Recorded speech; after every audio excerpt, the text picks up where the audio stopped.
He's risen. He's risen indeed. Yes, that's the greetings. Still in the resurrection and the joy that comes with it. Today is picnic day. As it is what? Picnic day. We are chilling and boiling with Jesus. Yeah, chilling and boiling with the big man. The big man here is Jesus. As you can see, I'm in my jersey. Yes, this is a customized jersey. I'm a Chelsea fan. Please don't laugh at us. I know that hopefully things are not going on well. You can see this my customized jersey. Asmani Kwame. A. Kwame. We are chilling with Jesus. I'm going to play soccer in today's picnic with Jesus. What games are you going to have at the picnic? Let me see your games in the comment section. Yes. So, this is the last topic under the Synoptic Gospels. The incidents on the road to Emmaus. That is the picnic experience. So, I call it the picnic experience because this is the reason why we celebrate or observe picnic after the resurrection of Jesus. I will explain more later. So the scripture is taken from Luke 24 verses 13 to 35. And it is only Luke that records this particular experience. So please take note. So this one, there is no slight differences or whatever it is. We are ending with a topic that has no slight difference. Remember, we began with a topic that has slight differences so that we will understand the concept of the slight differences in the Synoptic Gospels. That's from baptism. So from baptism to after or post resurrection encounter. So if the question says that narrate or discuss Jesus' encounter with the men or two men after his resurrection, once you see men, it means that it is talking about the incidents on the road to Emmaus. Once you see women, it means that it's talking about the resurrection story itself, when Jesus appeared to Mary Magdalene, Mary the mother of James, Joanna, and the rest. So yes, the incidents on the road to Emmaus. Now, this is how the story begins. Is that same day, it's that Sunday, that very Sunday, two men were traveling from Jerusalem to Emmaus. And Emmaus is actually 7 miles. 7 miles from Jerusalem. And the research shows that it takes about 1 hour 20 minutes to 2 hours 20 minutes. So let's say roughly it takes about 2 hours to travel 7 miles. Yes, so 7 miles. So they were walking. And as they were walking, they were discussing things that had taken place in Jerusalem. How Jesus was crucified and he had died, and so that was the discussion. And Jesus himself drew closer to them, but their eyes were restrained from recognizing Jesus. So even though Jesus was walking with them, they saw him as another man walking with them. And Jesus intentionally asked, "What is it that you talk about yourselves and discussing among yourselves like that? What is it?" And then they asked, "Hey, are you the only visitor in Jerusalem? Or are you the only stranger in Jerusalem?" You know, sometimes when there's a gist in town, a popular gist in town, everybody's talking about it. And all of a sudden, one person comes to ask, "What is it that you have been talking about all this while, about this man like that?" They say, "Hey, are you the only visitor in Jerusalem?" This is where they got that statement from. So they asked Jesus, "Are you the only visitor to Jerusalem? That you don't know about the things that have been happening there these days?" And Jesus asked again, "What things?" Hey, Jesus can pretend though. And it was for a good cause. So I understand. Because he wanted to interpret the scriptures to them so that they will understand very clearly. So I get Jesus' vibes. Yeah, so when Jesus asked, "What things are you talking about?" Then Cleopas answered, talking about the crucifixion and the resurrection of Jesus. So basically, they were giving Jesus the rundown of the things that have happened, from the trials to crucifixion to the resurrection. So they said, how Jesus Christ, a man mighty in word and in deed, he was condemned by the chief priests and the elders, the council. You know the council, the Sanhedrin. He was condemned by the chief priests and the elders. He was condemned to death. And he was crucified. They delivered him up to be crucified. Meanwhile, it was this same Jesus that we were hoping that he will save or deliver or redeem Israel. You can imagine the anger with which they were saying the thing, because it troubled them, because they were also his disciples. And they continue to say that. Besides, today is the third day since these things happened. It was Sunday. So the same resurrection day. And they're actually looking sad, saying these things. So Jesus responded by rebuking them. He said, oh, foolish men. Oh, foolish men. And slow in heart to believe all that the prophets have said in the scriptures. So he insulted them that they were too slow in heart to believe.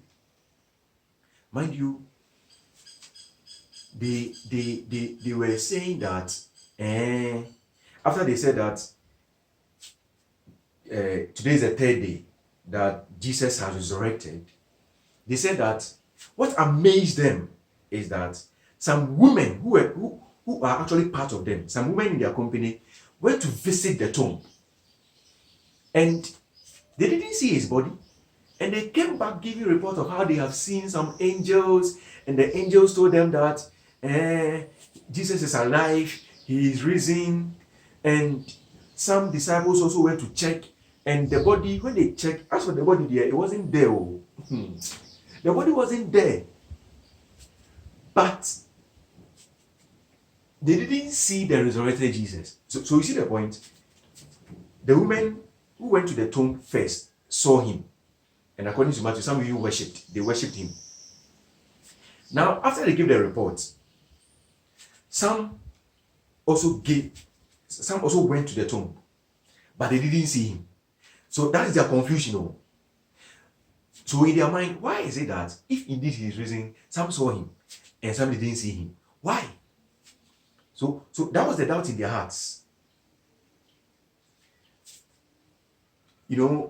After the resurrection, some of the accounts say that even Matthew went there. No, sorry. Peter went there.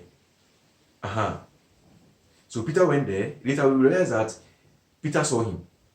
But we can actually induce the fact that some also went to the tomb to check, but they did not see the body. And that's the confusion. So Jesus has to explain to them. So he started by saying that, oh, foolish men, and slow of heart to believe all that the prophets have said. Was it not necessary for the Christ to suffer and enter his glory? And the Bible says that, and beginning with Moses and the prophets, Jesus explained to them. He interpreted to them the scriptures concerning himself. And so,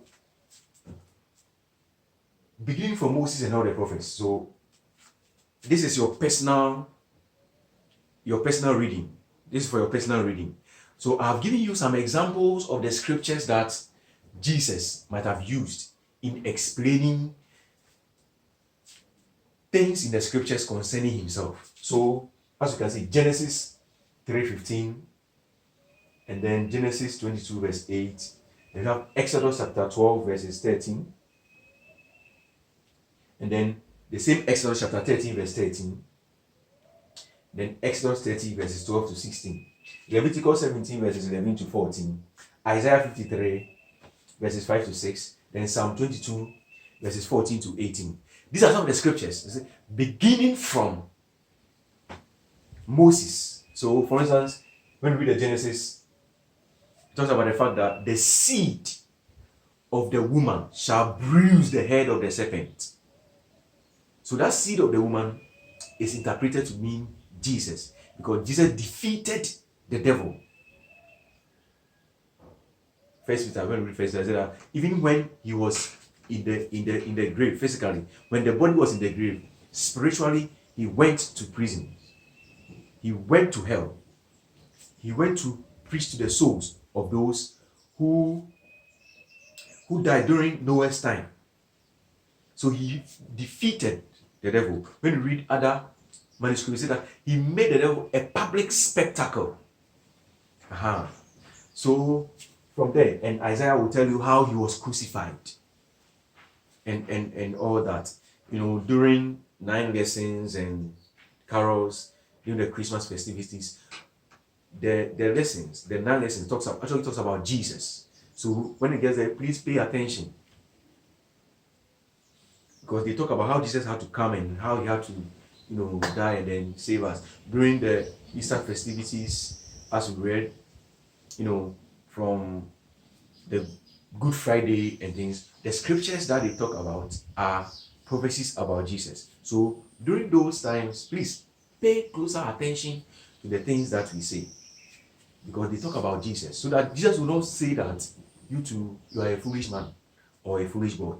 You need to know the Lord whom you serve and his purpose on this earth.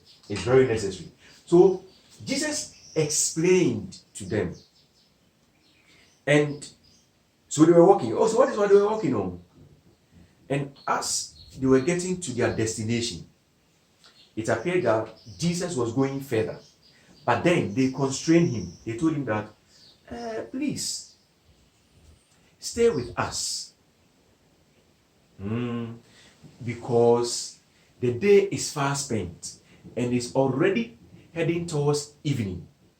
Mind you, they might have walked for close to 2 hours, if not more. So they said that, oh, Charlie, the day is far spent. Stay with us. Stay with us.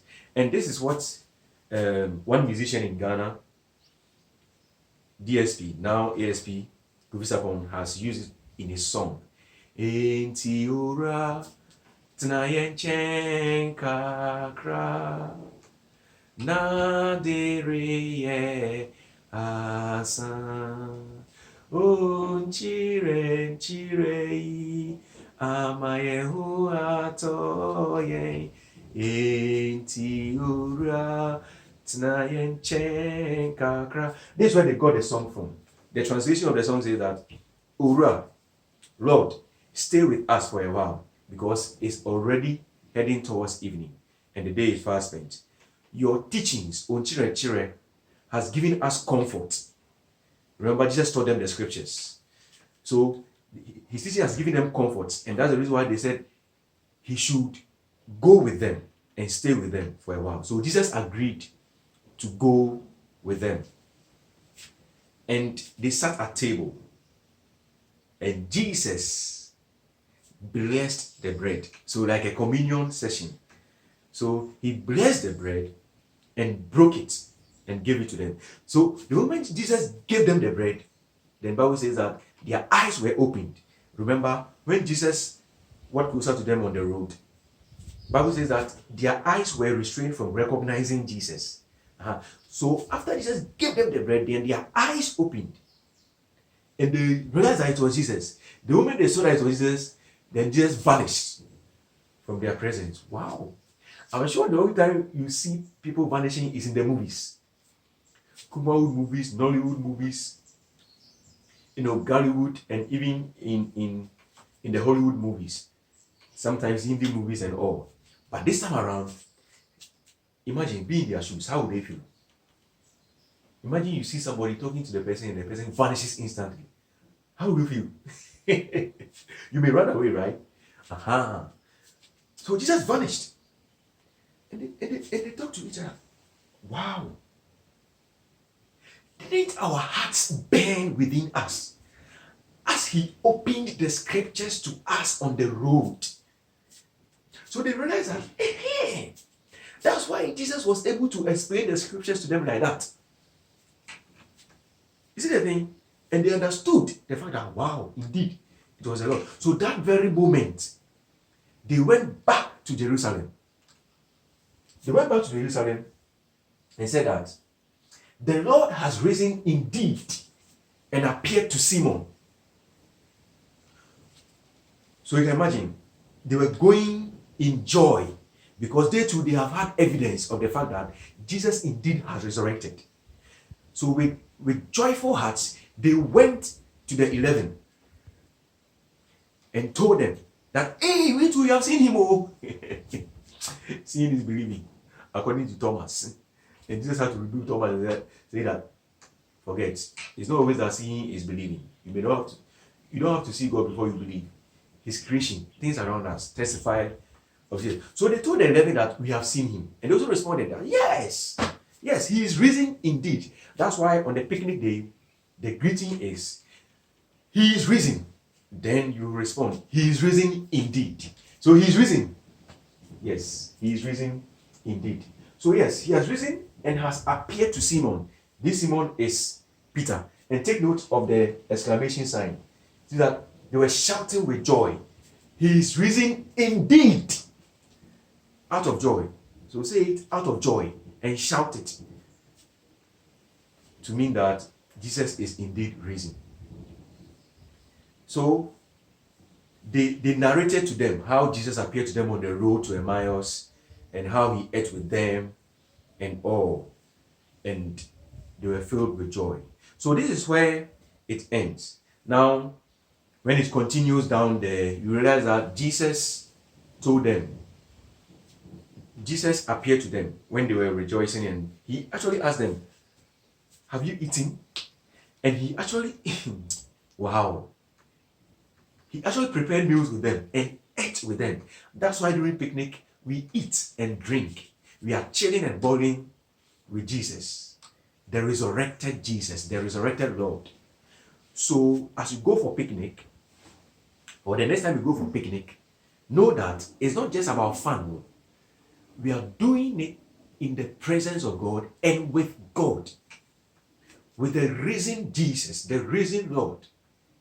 So do it with that understanding, and you should be conscious or be careful of what you do because it is in the presence of the Lord. Now, the reason why we have moved it to Monday is the fact that it was already in the evening, as they told Jesus that stay with us because it's already heading towards evening. The day is fast spent. So because it's in the evening, it happens Sunday evening. That's why we move it to Monday, because Monday is normally Easter holiday, so that we can have more time and chill and boil with Jesus without thinking about the fact that it's getting late and you have to go home. That's why the picnic has been moved to Monday. Other than that, it was supposed to be Sunday evening that Jesus ate with the disciples. Yes, so that's it about the picnic experience. Thank you very much. There are questions in the description, video description, so please take a look at them. This has been your CRS teacher. Here, CRS is made simple. This has been Sir Kwame. Thank you so much. Please subscribe right now. Thank you very much.